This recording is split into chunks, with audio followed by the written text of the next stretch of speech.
Today on VOA Weekly, America's deadliest mass shooting in recent history in a city where guns are part of the culture. North to Alaska, where oil has residents more spoiled than the environment.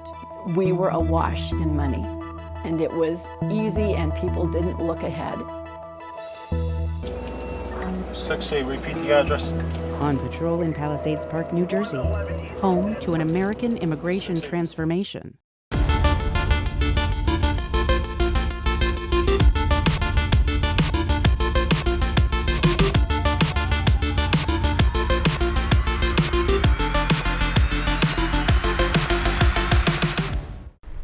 Las Vegas, in the days after the worst mass shooting in recent U.S. history.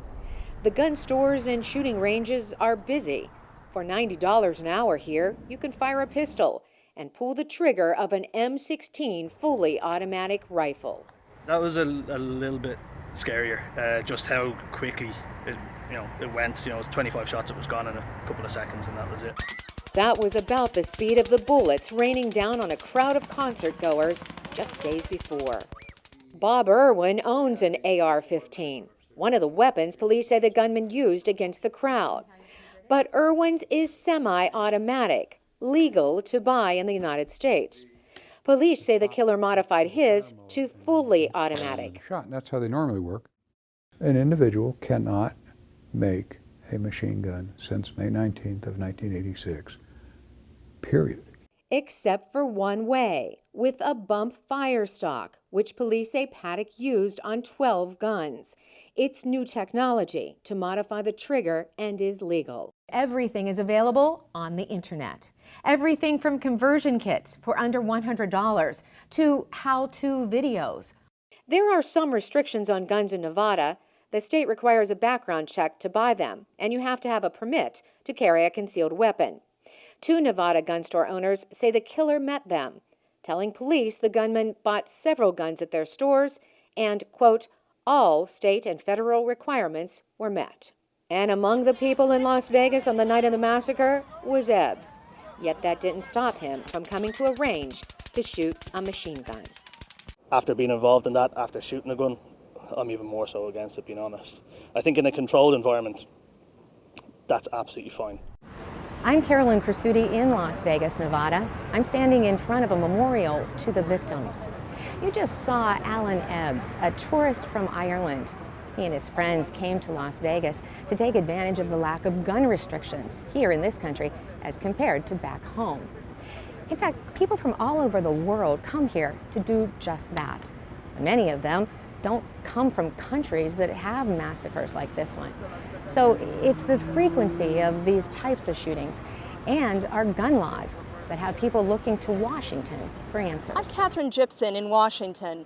When people look towards the Capitol on the issue of gun control, they tend to see some very familiar battle lines being drawn between those who interpret the Constitution's Second Amendment as supporting the rights of gun owners and those who say that there need to be some common sense gun regulations. Now, those differences break down along party lines, but there's frustration on both sides. Thoughts and prayers need to be matched by action. The reason why we exist is to act, is to change the laws of the nation to address challenges. For Senator Chris Murphy, it's personal. 5 years ago, a gunman murdered 26 people, 20 of them children, in his home state of Connecticut. Because we have done nothing, the mass shootings continue. But in America's divisive dialogue on guns, even timing is up for debate. Look, the investigation's not even been completed, and I think it's premature to be discussing legislative solutions, if there are any. As we see the dust settle and we see what was behind some of these tragedies, that mental health reform is a critical ingredient to making sure that we can try and prevent some of these things from happening. Reform that doesn't infringe on the rights of gun owners, who can be a powerful voice at the ballot box. I don't think restrictions do anything but prevent honest, law-abiding people from getting a weapon that they need and deserve to have, and with the freedoms we have in America. And while Hill Republicans said the other side was playing politics with guns, the Democrats are going to keep politicizing every tragedy that occurs. I think that's despicable on their part. Our thoughts and prayers go out to the victims here. This is not the time to automatically reach into the desk drawer and pull out gun control again. Angry Democrats said Republicans were the ones putting politics ahead of people. Follow the money. The NRA and the Gun Owners of America have spent a lot of money to try to change the narrative. And there's been a lack of political courage on the part of a lot of folks in Congress. One top Senate Democrat saying that example can be set by President Trump. Call us together and lead this nation in some rational laws about gun safety that the overwhelming majority of Americans, Democrat, Republican, and Independent, support. There's a gun violence problem. We're not going to talk about that today. We won't talk about that. President Trump sidestepped questions about gun control Wednesday during a visit to Las Vegas, where he stopped at the hospital that treated many victims. At police headquarters, Trump praised first responders and citizens who stepped up to help. We cannot be defined by the evil that threatens us or the violence that incites such terror. We're defined by our love, our caring, and our courage. In the darkest moments, what shines most brightly is the goodness that thrives in the hearts of our people. That goodness is our lighthouse. I felt so sad what happened on Sunday with the victims and their families, and I wanted to come out and support our community and help and donate blood. Some of my clients had people that worked there and they saw this thing happen, and it's horrible. I mean, you have to come together as a community to help when these things happen. It's just, we need to have each other's back. I'm coming today here to help a hand, to help our neighbor. There we go. Very good. Thank you. We have to unite together, everybody help a hand. We're not just some gambling casino town that profits from everybody's travel, that we can get together as a community and we can actually support each other and have this amazing bond with all of our residents. When I saw what happened on the news, I was shocked. So many people injured and died. I feel that I need to do something. What a diverse turnout this is. This is beautiful to see everyone kind of get together and do something good, because we're all kind of the same. We're on the inside. Ahead on VOA Weekly, we take you to New Jersey to see America's first town whose majority is Korean American, and to Alaska, where oil fueled an economic boom that threatens to go bust.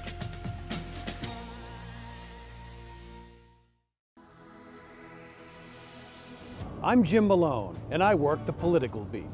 I cover what drives the political issues in the United States, what voters think, what drives the candidates, how public opinion shifts on one issue or another. It keeps you in touch with the American people and where they want the country to go. It's a great way to get a window on what's happening in the United States. I'm Jim Malone, and my beat is U.S. politics. My name is Eva Marcan. I started working at VOA in 1998. We're originally from former Yugoslavia, so we moved to America right when the war started. In 91, when I came here, in class I would always spend a lot of time doodling with wall art, graffiti. It opened up the door to exploration for a teenager. But you can definitely come out and do a piece like this, or do a piece like this, and it would be recognized. And you also tell a story through it. I connect art with journalism because it's a story that changes. And it's not just a view, it's not just a personal perspective, it's a story. And it's a story to be told. And that's it.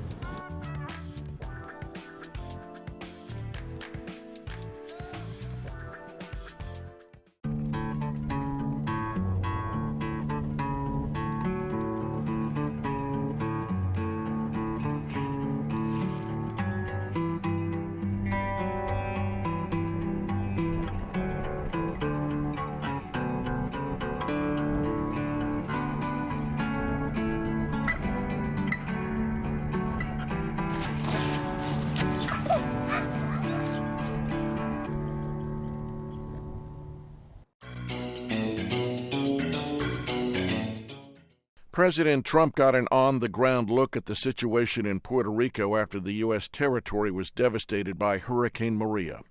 He praised the efforts by first responders and U.S. troops who helped search for people stranded by floodwaters and debris left by the storm. Trump shook hands with the mayor of San Juan, who he criticized on Twitter last weekend after she took issue with an administration assessment that the U.S. response is a, quote, good news story. More than 2 weeks after the hurricane, power is still out to most of the island. Residents are searching for any source of drinking water and stocking up when they do find it. More than 60% of the gasoline stations have reopened, but there are long lines at the pumps.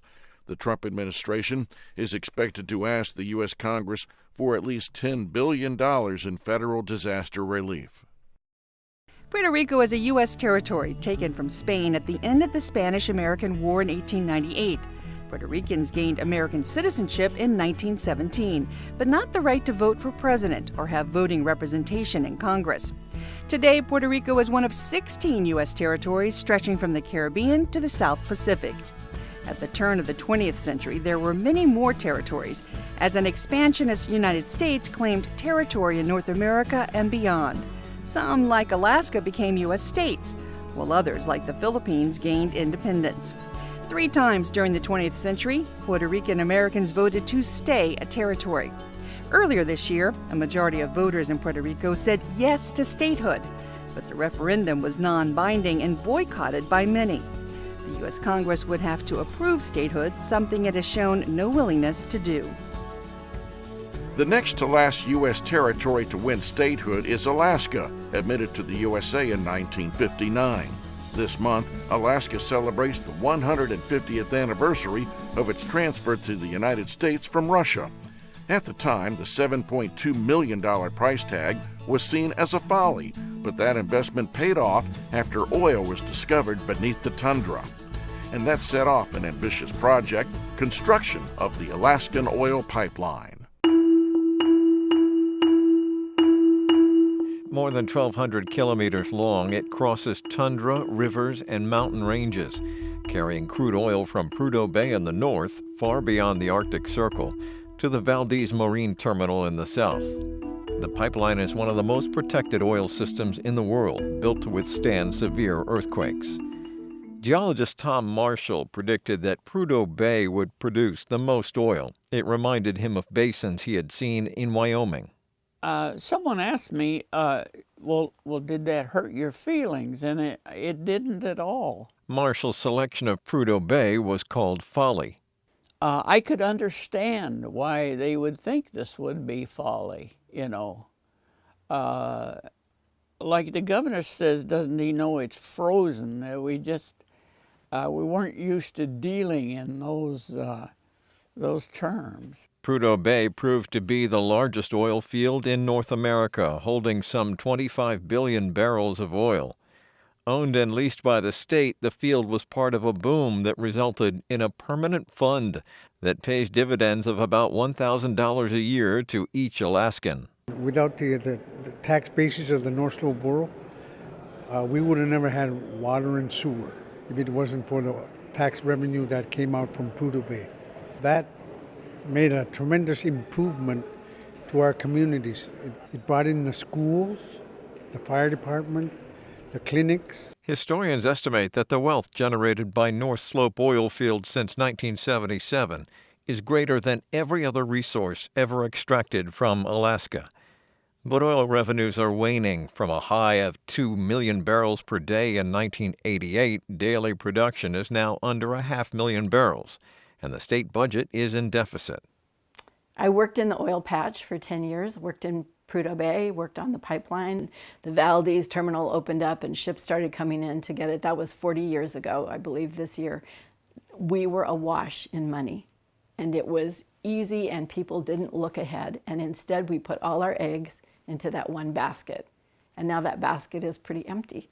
But Alaska's oil potential is far from exhausted. Politicians have taken steps to open up the vast Arctic National Wildlife Refuge to oil, renewing a long fight over the remote region. It's a fight made more urgent by a state that is billions of dollars in debt. And nobody wants to step up to help pay for it. I mean, where is that independent Alaskan spirit that says, I can do it? We'll make it work. I can answer this question. Instead, we still keep looking to the oil companies to take care of it.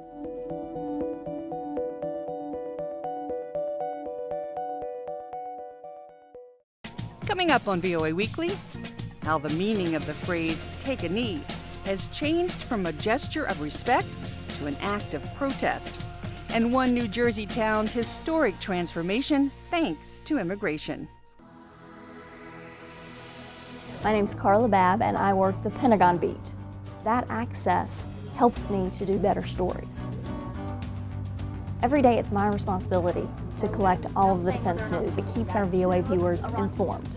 I get to travel all across the globe. Anything that's defense related and how to protect and keep people safe, that's where I'll go. So it's never a dull moment at the Pentagon. My name is Carla Babb. This is my beat. My name is Shaka Sali. I have been at the Voice of America for the last 23 years. Perhaps journalism actually chose me when I was still a little kid. I would occasionally go to see the movies. We called it cinema. My mind was able to be carried to distant places. I also developed an interest in the daily newspaper. Not only did I know what was happening in my neighborhood, but even beyond, regionally, and the world. I was an undergraduate student and I started writing. I would never miss an edition of Ted Koppel's Nightline. Now, I don't join the Voice of America, of course, until 1992. It brings about a professional way of covering news. There is that small boy somewhere in me. He's just been lucky in the sense that he has had opportunities to live my dream, as it were.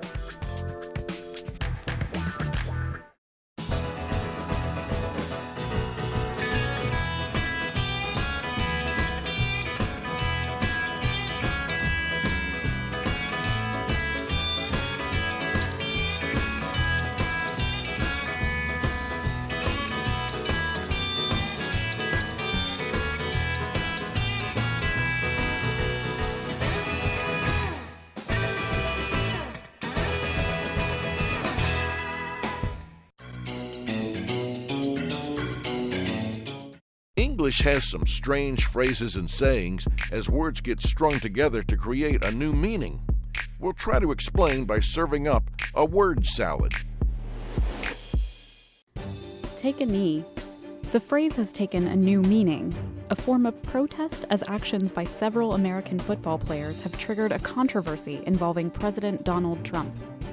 It started in August 2016 when American football player Colin Kaepernick first sat, then kneeled during the pre-game ritual of playing the U.S. national anthem. Kaepernick said he acted to protest police brutality and racial injustice against African Americans. Several other football players around the league have since joined Kaepernick's protest. During a campaign event last month in Alabama, President Trump used a coarse epithet by suggesting team owners take action against football players who knelt during the national anthem. Wouldn't you love to see one of these NFL owners, when somebody disrespects our flag, to say, get that son of a off the field right now, out, he's fired. He's fired! Over the next 48 hours, the president tweeted his opinions while teams and players tweeted statements of respect and support for players. When games kicked off Sunday, some players did take a knee in protest. Many teams locked arms during the national anthem, including team owners. Some teams stayed in the locker room during the anthem. Take a knee became a viral hashtag throughout social media, symbolizing protest and support for free speech rights. Traditionally, take a knee has other sports meanings. Players take a knee when another is injured on the field. Football quarterbacks take a knee to run out the clock when the game's outcome is no longer in doubt. And coaches ask players to take a knee when they want to address the players. More commonly, men get down on one knee when presenting a ring to propose marriage. Taking a knee, or kneeling, is most often seen as a sign of respect, as it places your head below someone, for example, a royal ruler, or, in the case of religion, God. But during the U.S. national anthem, where standing is a mark of respect, Taking a knee now symbolizes protest and is seen by some as disrespectful to the flag and country.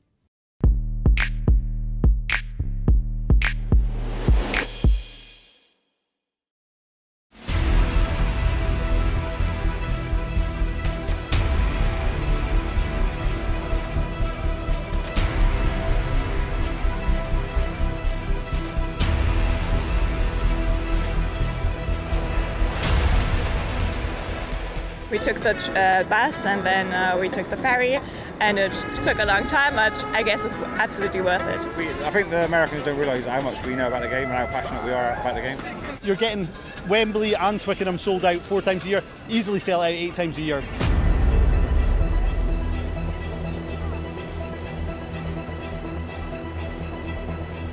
So this is their way of saying things need to change and to draw attention to it, and they're doing that perfectly because the whole nation, the whole world is talking about it. You stand for every anthem, regardless of whatever. Yeah. An anthem is an anthem, you respect it, whoever's.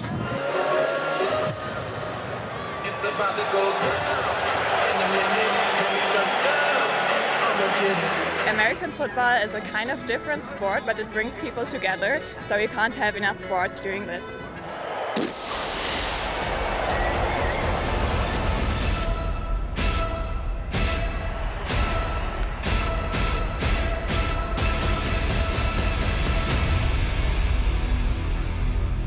Next on VOA Weekly, Korean Americans transform a suburb of New York City into a place they can call home. I'm Jeff Selden, and I work the National Security Beat. National Security Beat is anything that affects the national security of the United States, from counterterrorism to surveillance to even relations with Russia. It's one of the most fascinating beats you can have. It's probably one of the more important beats that you can cover because it touches on so many areas of the world, so many areas of people's day-to-day lives. I'm Jeff Selden, and my beat is national security. I'm Patsy Widapuswara. I've been at VOA for 12 years. So almost 20 years ago, my friends and I from college, we started the first Indonesian debating society. We started debating internationally, and I found out that I liked it, and I'm pretty good at it. Debating paved the way for me to become a journalist because it was in one of these competitions where one of the judges, who's a big television producer in Indonesia, she saw me and then tracked me down after I graduated and offered me a job, and the rest is history. Between debating and journalism, there's a lot of similarity. You have to be able to look at an issue from different angles and then absorb the information and present it in the most effective manner. I like it here because I can be independent. Back home, there's censorship, first from the government, and then there's commercial pressures for ratings. But here, all we need to rely on is the VOA Charter, and I love my job. I can't imagine being anything other than a journalist.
Generations of people from New York and New Jersey knew this as Palisades Park, an amusement park with a wooden roller coaster and a Ferris wheel that delivered breathtaking views of New York City. Now, a new generation knows Palisades Park quite differently, as a town that has transformed itself into America's first, with Korean Americans as the majority of its population. 언제 어디서 무슨 일이 있을 수 있는 직업이기 때문에 펠팍이 한인들이 제일 여기 뉴저지나 이 지역에서 많이 사는 동네인데 경찰서도 생각하고 타운에서 생각하는데 한인 경찰들이 많이 필요하다. 그런 이유 때문에 제가 처음에 경찰 시작했을 때 한인 경찰들이 많이 없었어요. 선배들도 없었고. 근데 지금은 이제 한인 경찰들도 많아지고 펠팍 경찰서에서도 벌써 한인 경관들이 벌써 5명이에요. 그래서 후배들이 많이 생겼죠. More than 51% of Palisades Park residents are Korean. 1 out of 4 people has difficulty communicating in English. So Korean-speaking officers like Sean Lee provide assistance and comfort to those who lack fluency in English. In 2015, Sean became the first Korean sergeant, and it was great news for the town. 커뮤니티가 되게 특이한 커뮤니티예요. 물론 한인 커뮤니티가 여기 한인 밀집 지역이다 보니까 한인들이 많이 사시고 이제 업소들도 많은데 문화를 모르는 경찰들은 이해를 못하는 점이 많아요. 그래서 제가 다른 이제 미국 경찰들한테 이해를 하게끔 한국 문화는 이렇고 오해하지 말라. 그럴 경우가 좀 많았어요. 여기는 디스패칭 세너리라고 저희가 매년 평균으로 한 2만 콜 정도 받게 돼요. 제가 생각하는 한 65% 정도 한인들이 피해자나 가해자나 사건마다 관련된 분들이 한 65% 정도 되는 것 같아요. 아 그래요? 근데 아직 우편으로 아직 안 날라왔다. Sean holds the 3rd highest rank in the department, but he's happy to be an interpreter for those who need help with English. On a hot day, Sean meets his old friend Steve after work. Steve is also a police officer in Fort Lee, New Jersey, where there are now 8 Korean officers working at that location. 한인 경찰서 우리 입장이 많이 곤란했던 그 시절 한인 주민들이랑 또 미국 주민들이랑 그 한인 또 같이 일하는 미국 경찰 동료들이랑 우리 사이에서 되게 답답하고 어떻게 보면 좀 외로울 정도로 그런 시절들이 있었는데 왜 한인 경찰이 왜 필요한지 또 한인 사회에서 그거를 생각하고 With so many Italian-American police officers dominating this area, it was difficult for Korean officers. The Korean officers often faced discrimination, so it was difficult to get promoted. But they persisted, and after 17 years, there are nearly 50 Korean police officers and state troopers who support each other throughout the state. 항상 제가 펠팍에 들어오면은 집에 온 느낌이에요. 고향이라고 생각하면 될 것 같아요. 제 2의 고향. 6A, repeat the address. 111 East Homestead. 6A, respond.